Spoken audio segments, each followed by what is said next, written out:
লিল্লাহি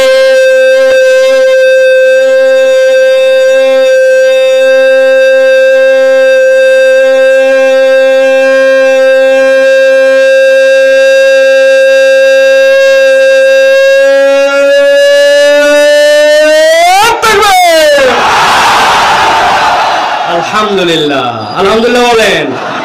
শয়তান আছে আর শয়তান মোটামুটি মডার্ন পার। আল্লাহু আকবারের ধ্বনি শুনলে নবীজি বলছেন পিছন দিক দিয়ে হাওয়া মারতে মারতে শয়তান পালায়। এই জন্য আল্লাহু আকবারের ধ্বনি যাদের পছন্দ হয় না, এই স্লোগান যাদের পছন্দ হয় না, যারা এই স্লোগান দিতে পারে না, ওরা শয়তানের আপন খালাতো মামাতো ভাই। আল্লাহু আকবারের স্লোগান কোন দলীয় স্লোগান নয়, কোন পার্টির স্লোগান নয়, কোন গোষ্ঠীর স্লোগান নয়। আল্লাহু আকবারের স্লোগান ইমানদারের স্লোগান। ইমানদারের হৃদয়ে এই বাংলার জমিনে যতদিন পর্যন্ত ইমানদারের হৃদয়ে ঈমান থাকবে, আল্লাহু আকবারের স্লোগান চলতেই থাকবে, চলতেই থাকবে, চলতেই থাকবে।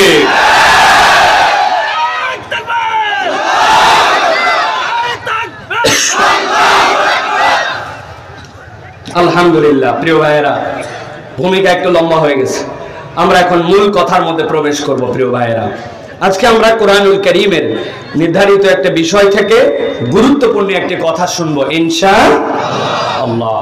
খুবই গুরুত্বপূর্ণ বিষয়, যে বিষয়ের উপর আমরা কথা আজকে শুনবো ইনশাআল্লাহ। আল্লাহ যদি আমাদের এই বিষয়টি আত্মস্থ করার মতো তৌফিক দান করেন, তাহলে আমরা একটি নির্ধারিত বার্তা নিয়ে ইনশাআল্লাহ বাড়িতে পৌঁছাবো। প্রিয় ভাইরা, আজকে নিয়ত করেছি আপনাদের কাছে যে বিষয়ে আমি আজকে কথা বলবো, সে বিষয়ে একটা ধারণা আমি নিজে নিজে আগে রেডি করছি।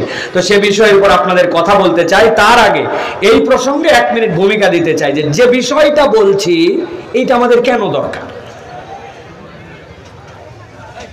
আমার একটা ফোন আছে, এই ফোনের মধ্যে ধরেন 70% চার্জ আছে, 300 টাকা মোবাইলে আছে,